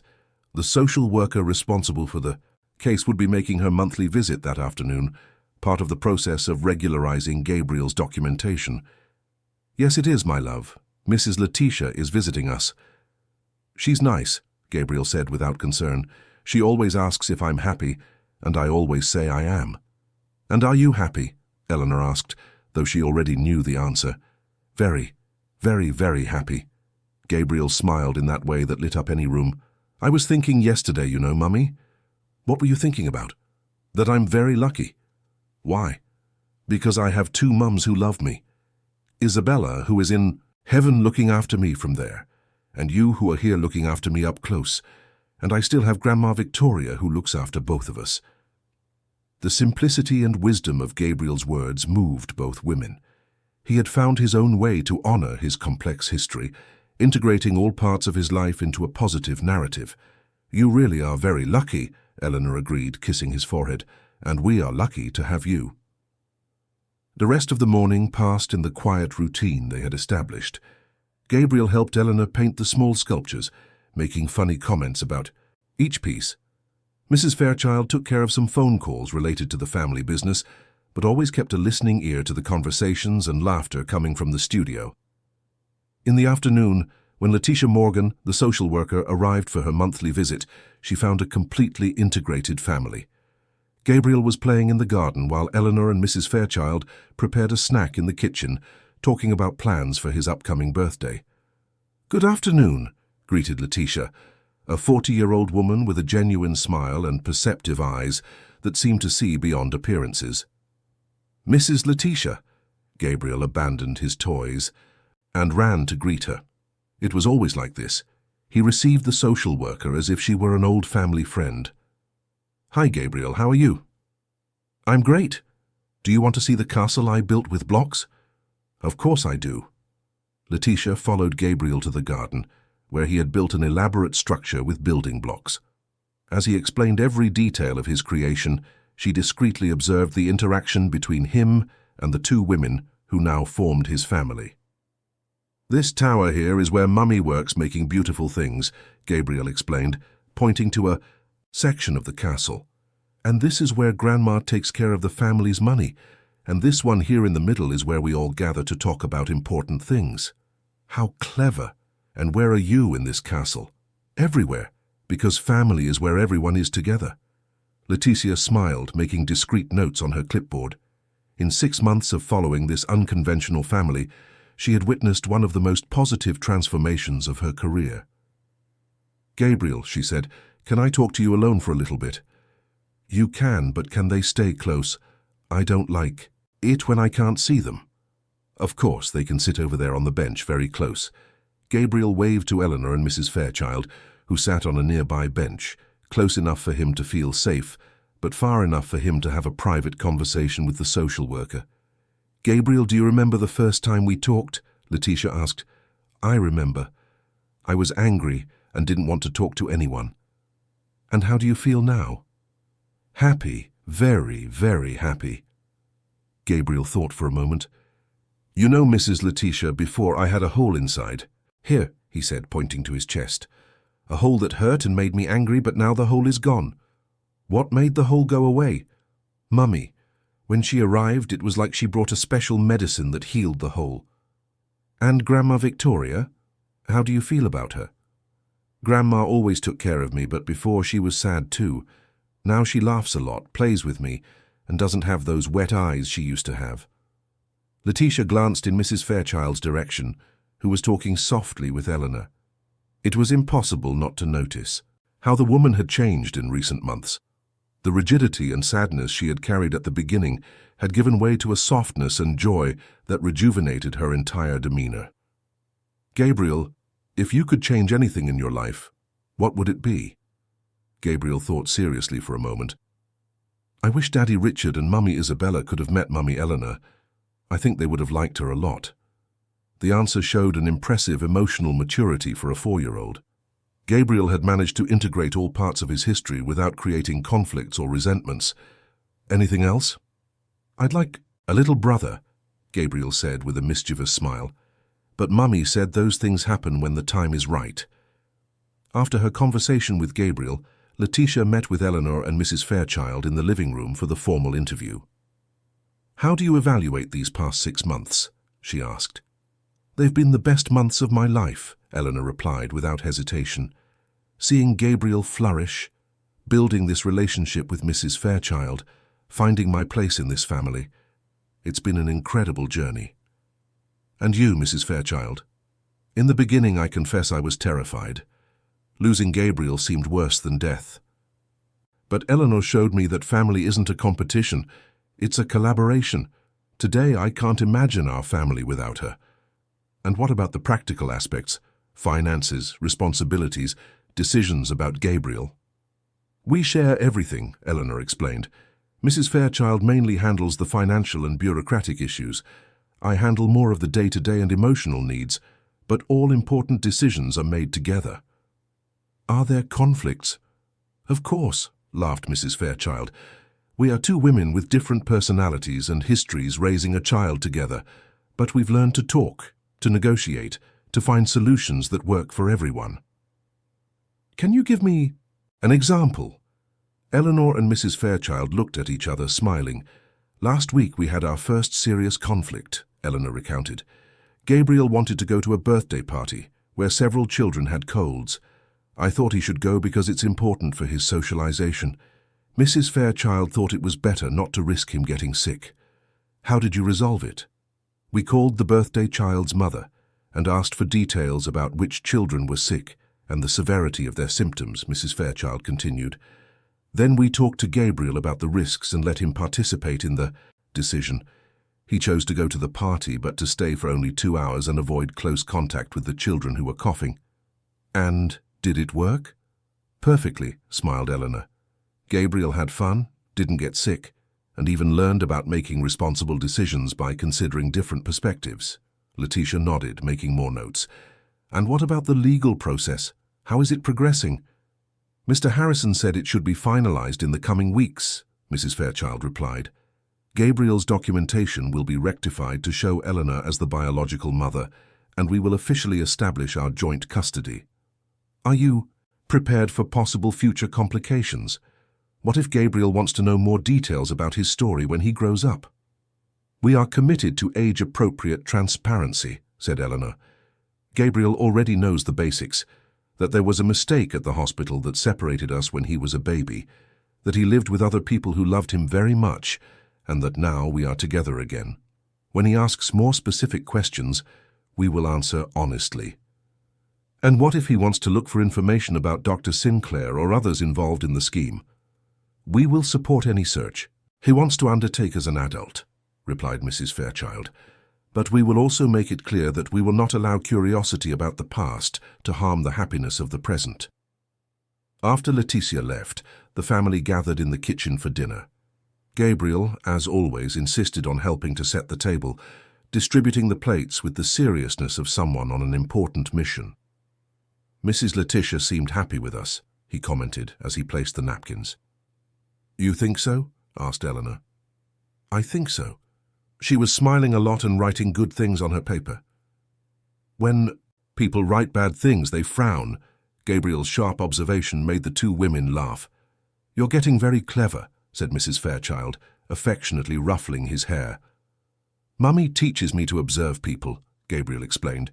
She said it's important to understand how people are feeling so you can help them. During dinner, Gabriel talked about his afternoon, describing every detail of the social worker's visit with the enthusiasm of someone sharing important news with their family. Mummy, he said in the middle of the conversation, can I ask you something? Of course, my love. Why do you sometimes look at me with those shiny eyes? Eleanor smiled, knowing exactly what he was talking about. What shiny eyes? The ones that get watery, but it's not sad water, it's happy water. Ah, those eyes. Eleanor thought about how to explain. You know, Gabriel, sometimes when we are very, very happy, our hearts get so full that they overflow through our eyes. Does your heart overflow because of me? Every day? Several times a day? Gabriel nodded, as if that made perfect sense.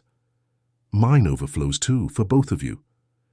After dinner, while Gabriel was playing in the living room, Eleanor and Mrs. Fairchild were talking in the kitchen, clearing the dishes. Eleanor, said Mrs. Fairchild, I need to tell you something. Go on. Mr. Harrison called me today. The criminal trial against Dr. Sinclair is going to court next week. Eleanor stopped drying the dishes. And us? We won't have to testify in person.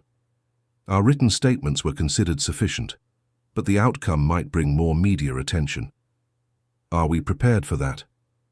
I think so. Our documentation is almost regularized. Gabriel is stable and happy, and our family is solid. There's nothing the media can say that will shake us. Eleanor nodded, but Mrs. Fairchild could see a worry in her eyes. What's bothering you? It's just that our life is so good now. I'm afraid something will come and disrupt it. Eleanor, look at Gabriel there in the living room. Look how safe, happy, and loved he is. That won't change no matter what happens out there. You're right. And besides, Mrs. Fairchild continued with a smile. "We are three stubborn people. If anyone tries to mess with our family, they'll have a big fight on their hands." Eleanor laughed. "That's true, they don't know who they're dealing with." That night, after Gabriel was asleep, Eleanor went out into the garden as had become her habit when she needed to think.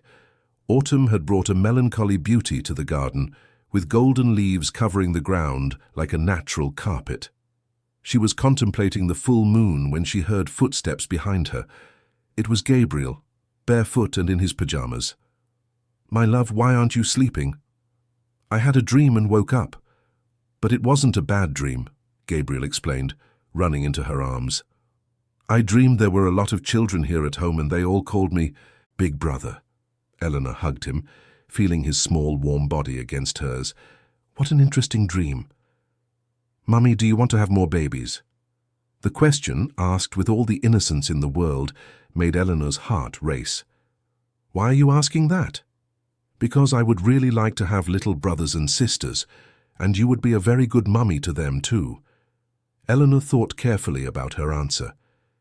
"Gabriel, having more babies is a very important decision. It needs a lot of planning, a lot of love, and a lot of responsibility. But you have all of that. And if I have more babies, won't you be jealous? Won't you be afraid I won't have time for you?" Gabriel shook his head with conviction. "No, because love doesn't run out when you share it. Grandma taught me that." The child's simple wisdom touched Eleanor deeply. "You know, my love, a few months ago I couldn't even imagine having other children. You had filled my heart so much that there was no room for anything else. And now? Now I feel like my heart has grown, that there's room for more love, more family, more happiness.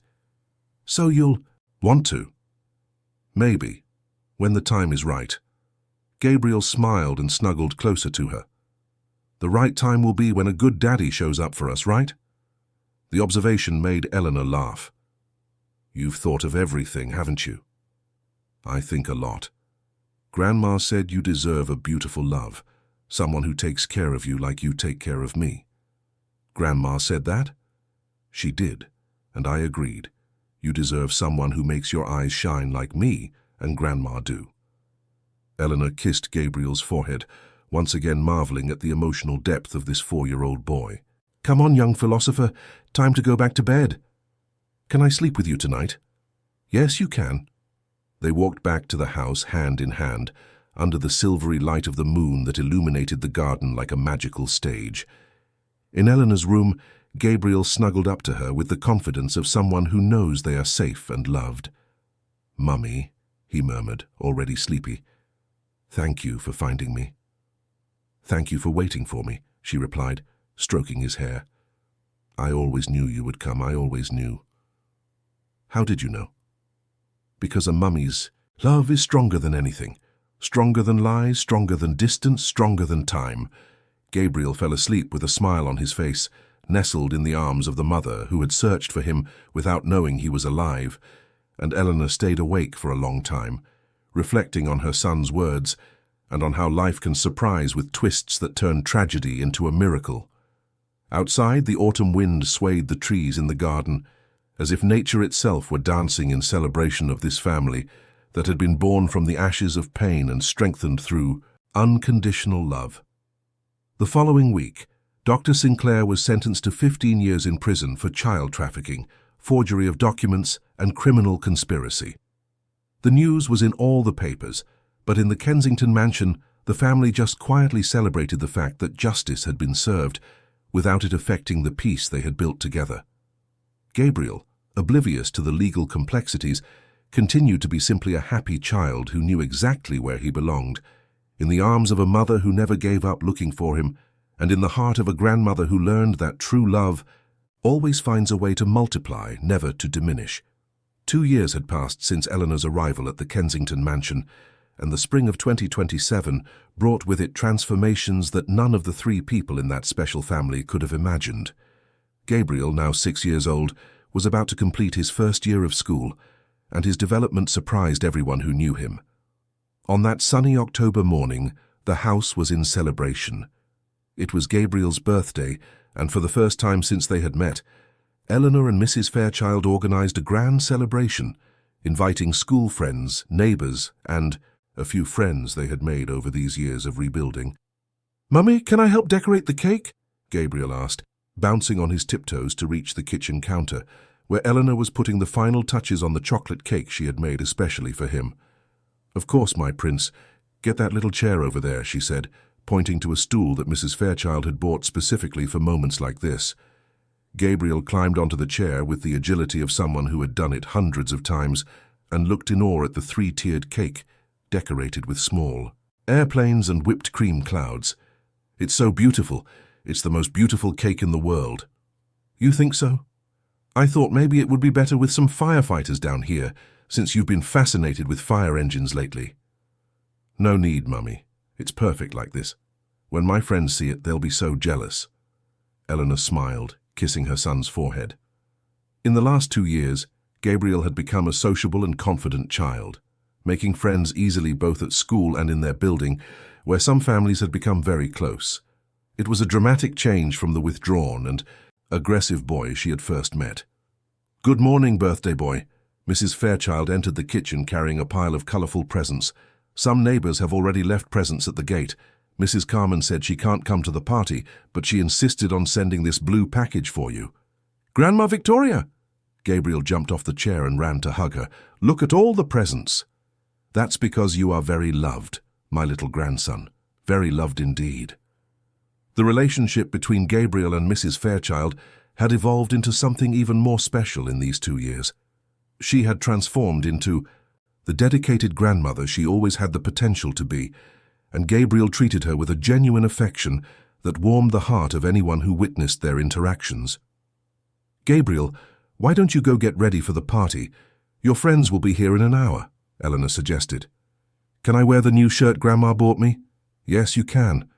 And don't forget to brush your teeth well." "Okay." Gabriel ran towards his room but stopped at the kitchen door. "Mummy?" "Yes, love." "Thank you for making the most special day of my life even more special." Gabriel's simple words filled Eleanor's eyes with tears of joy.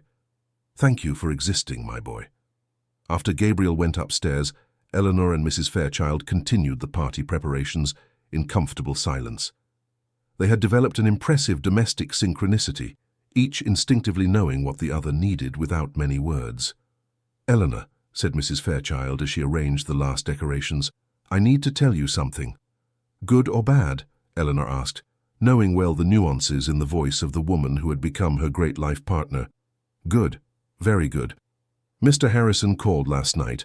Gabriel's documentation has been officially regularized. He now has a birth certificate with your name as the biological mother, and our joint custody has been legally recognized." Eleanor stopped arranging the sweets and looked at Mrs. Fairchild with tears in her eyes. "Really? Really?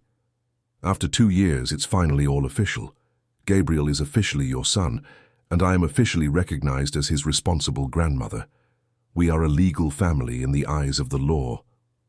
The 2 women hugged each other tightly, sharing a moment of pure emotion. It had been a long bureaucratic journey, but now they held all the documents that proved their unconventional family was as valid as any other. "There's one more thing," said Mrs. Fairchild, pulling back slightly. "As a birthday present for Gabriel, I've decided to formalize something I've been thinking about for months." "What is it?" "I'm changing my will. Half of all my assets will go to Gabriel, as it always has been. The other half will go to you." Eleanor was in shock. "Mrs. Fairchild, I can't accept that. It's not fair." "It's not about fairness, Eleanor. It's about family. You are as much a part of this family as Gabriel is. You've taken care of both of us, brought joy to this house, transformed a traumatized boy into a happy one. You deserve security and recognition for all of that." "But, no buts. It's already decided. Mr. Harrison has taken care of all the paperwork." Mrs. Fairchild smiled. "Besides, Gabriel will need you to manage his share until he comes of age. It makes sense for you to have your own resources for that." Eleanor hugged Mrs. Fairchild again, this time with tears of gratitude streaming down her face. "Thank you for everything. For accepting me, for sharing Gabriel with me, for becoming the mother I never had. Thank you for becoming the daughter I always wanted. Gabriel's party was an absolute success. 15 children from school attended, along with several neighbors and some friends the family had made in the community. The mansion's garden was transformed into a makeshift amusement park, with games, activities, and lots of laughter. Eleanor watched from a distance as Gabriel played with his friends, marveling at the boy's transformation. He was natural, affectionate, a leader when he needed to be, but also knew how to share and compromise. It was impossible to imagine that this cheerful child had once been the aggressive boy who bit nannies. "Penny for your thoughts," a male voice said behind her. Eleanor turned and smiled upon seeing David Clark, the father of Lucas, one of Gabriel's best friends from school. David was a widower, had been raising his son alone for 3 years, and had become a close friend of the family in recent months. "I was just watching Gabriel," she replied. "Sometimes I still can't believe his transformation." "You've done an incredible job with him." Lucas always comments on what a special boy Gabriel is, how he looks after the younger friends and how smart he is. "Gabriel transformed himself. I just provided the safe environment he needed." David stood beside her, and the two watched the children play. There was something comfortable about his presence, a tranquility that Eleanor had begun to value in recent weeks. "Eleanor," David said after a few minutes, "can I ask you a personal question?" "Depends on how personal. Have you ever thought about finding someone, forming a traditional family?" The question took her by surprise, but she realized she didn't feel uncomfortable with it. David had asked similar questions a few times in recent months, always delicately and without pressure. "To be honest, our family is already perfect as it is. I don't feel like anything is missing." "But what about adult companionship? Someone to share responsibilities with, to talk to at the end of the day, to support me when Gabriel decides he wants to be an airline pilot one week and a firefighter the next?" Eleanor interrupted, laughing. "For example." Eleanor looked at David, really seeing him for the first time. He was an attractive man, 42 years old, a civil engineer, a dedicated father, and extremely kind. Lucas was a polite and affectionate child, much like his father. If she were to consider someone to enter her and Gabriel's life, David would definitely be a good option. "David," she said carefully, "are you asking this just out of curiosity, or is there an intention behind it?" He smiled, a little embarrassed. "There's an intention, a very respectful and patient intention, but there is an intention." "And what would that intention be?" "I'd like to get to know you better, to get to know all of you better. Lucas adores Gabriel, loves coming here, always talks about Mrs. Fairchild and what a special family you are. Taish, well, I've fallen for the way you all live, for the harmony you've managed to create." Eleanor felt her heart speed up, but not with anxiety. It was a good acceleration of new possibilities opening up. "And if I said I was interested in getting to know you better too, I'd say I'm the luckiest man in the world." Before they could continue their conversation, Gabriel came running towards them, followed by Lucas and a few other children. "Mummy, Daddy, David," Gabriel shouted. "Can we play football? We need adults to complete the teams." Eleanor and David looked at each other and laughed. "Of course you can," said David, "but be prepared to lose badly." "Never," the children shouted in unison. The rest of the afternoon passed like a dream. Eleanor found herself watching David interact with Gabriel and noticing how naturally they got along. Gabriel, for his part, treated David like a beloved uncle, with no awkwardness or jealousy. When the last guests had left and Gabriel finally fell asleep, exhausted but happy, Eleanor and Mrs. Fairchild sat in the garden to talk about the day. "It was a perfect party," said Mrs. Fairchild. "Gabriel was radiant. He really was. I don't think I've ever seen him so happy." "And you? How did you feel?" Eleanor smiled. "Happy, complete, as if we've finally found our place in the world. I saw you talking to David. He's a good man. He is, and I think I'm ready to consider having someone else in our life." Mrs. Fairchild leaned forward, interested. "Really?" "Really. For a long time I thought Gabriel and you were all I needed. And you are. But today, seeing David with Gabriel, seeing how he naturally fits into our dynamic, I realized that maybe our family can grow even more. Would Gabriel like that? I think so. He and Lucas are best friends, and Gabriel always comments on how nice Daddy David is. But of course, any decision would be made with his well-being first in mind. Eleanor, Mrs. Fairchild said affectionately, you deserve to be happy, completely happy. Gabriel is safe, loved, and thriving. Now it's time for you to think about yourself too. 3 months later, on a summer afternoon, David officially asked Eleanor to be his girlfriend. The proposal happened in the mansion's garden, with Gabriel and Lucas watching from behind a tree, whispering excited comments about Daddy's secret plan.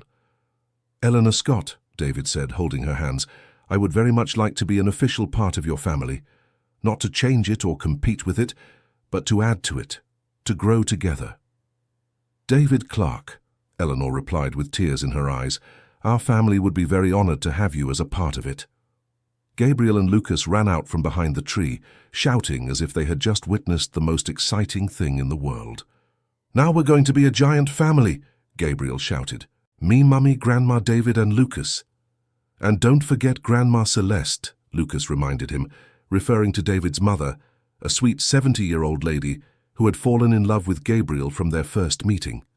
That's right, a giant, happy family. A year later, David and Eleanor were married in a simple but moving ceremony in the mansion's garden. Gabriel was the proudest page boy in the world, and Lucas was his official assistant. Mrs. Fairchild was the one who walked Eleanor down the aisle, a symbolic gesture that perfectly represented the unconventional family they had built. Dearly beloved, said the celebrant, today we celebrate not just the union of David and Eleanor. We celebrate the formation of a family that proves love can take the most beautiful and unexpected forms. Gabriel, who was holding the rings, whispered loud enough for everyone to hear, Mummy's love is stronger than anything, just like I always knew. The child's phrase drew laughter and tears from all the guests.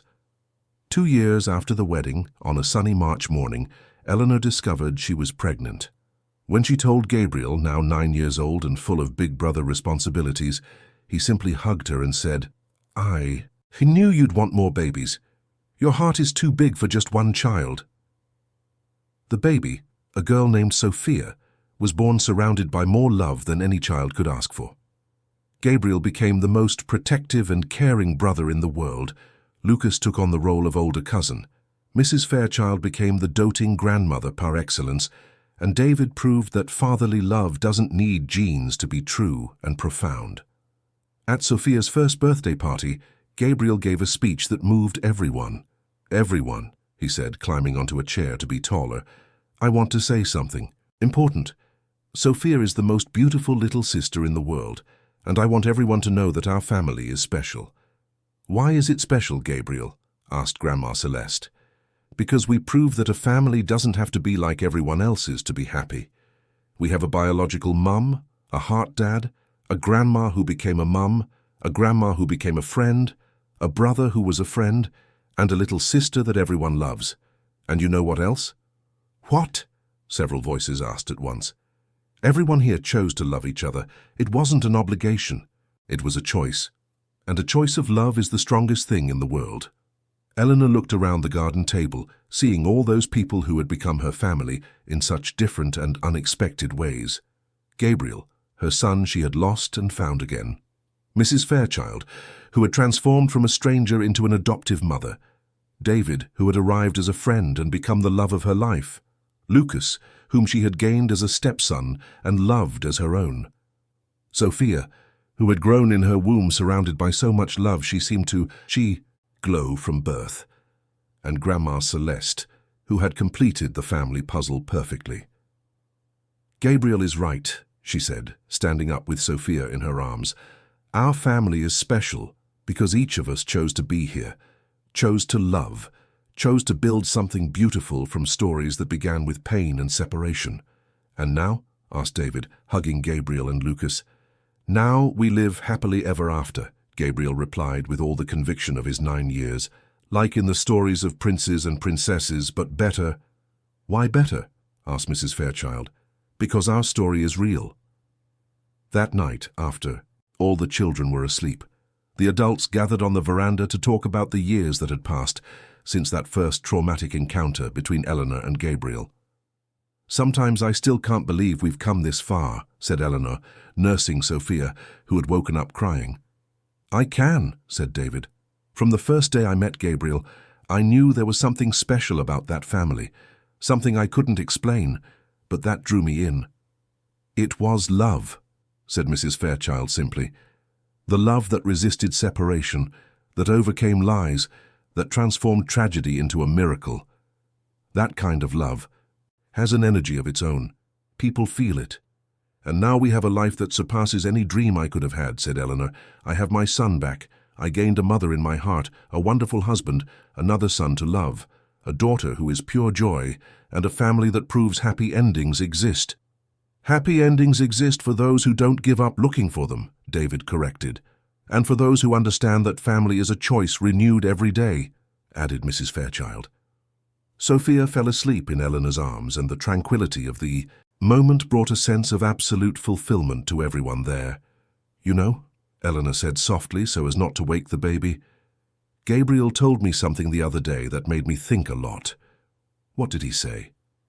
"That his story didn't begin when he was born, nor when he was separated from me, nor when we were reunited. He said our story began long before, in the place where souls choose each other before they are born."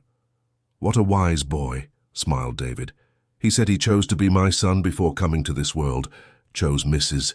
Fairchild to be his temporary grandmother when I couldn't care for him, and chose you two to complete our family when he was ready." "Do you believe that?" asked Mrs. Fairchild. "I do. How else can you explain such a strong connection between two people who met by chance? How to explain the way all the pieces fit together perfectly to form this family?" "Maybe some stories are indeed written in the stars," said David, looking up at them. "And maybe our mission here is just to discover which story is ours and live it to the best of our ability," concluded Mrs. Fairchild. Years later, when Gabriel was in medical school and Sophia was following in her mother's artistic footsteps, creating ceramic pieces even more beautiful than hers, Eleanor wrote a book telling their story. The book became a national bestseller, inspiring other unconventional families to embrace their unique realities. At the book launch, Gabriel, now a young man of 23, gave a speech that perfectly summarized their journey.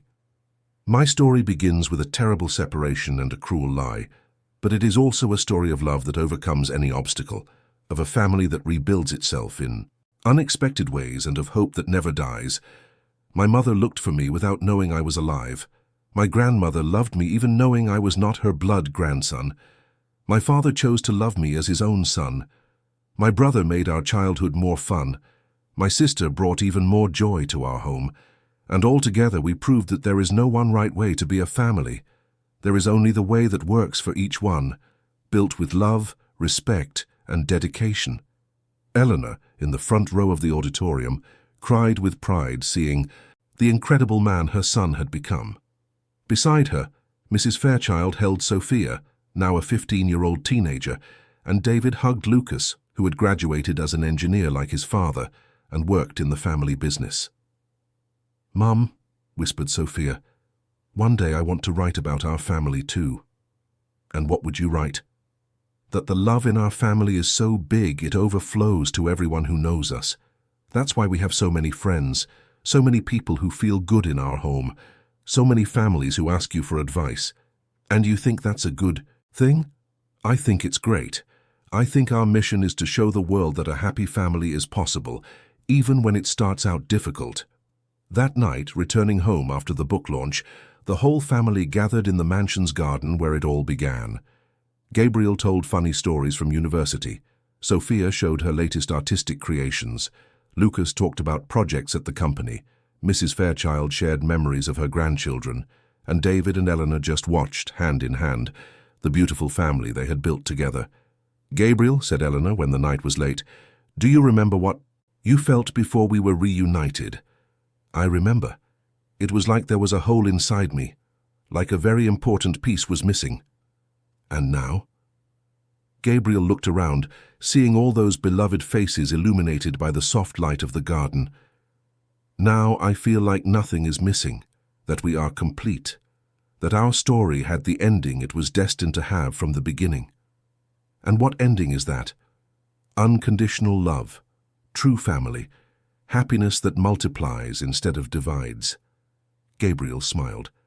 The ending every soul dreams of finding when it decides to come into this world. Sophia stood up and hugged Gabriel.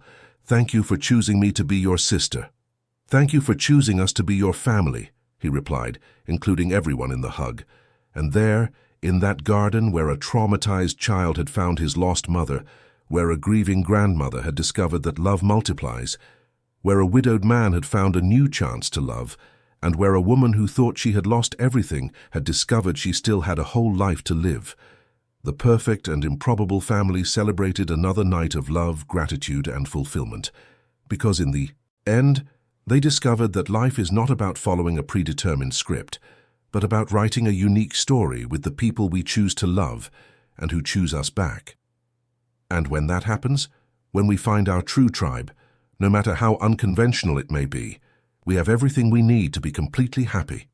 Dear listeners, we hope that the story of Eleanor, Gabriel, Mrs. Fairchild, David, and this whole special family has deeply touched your hearts. If you were moved as we hoped, please leave a like, subscribe to the channel, and tell us in the comments, which moment marked you the most in this journey? Every day we bring intense stories like this one, which reveal the most beautiful and resilient side of the human soul. Stories that remind us that true love always finds a way, that family is a daily choice, and that happy endings exist for those who never give up believing.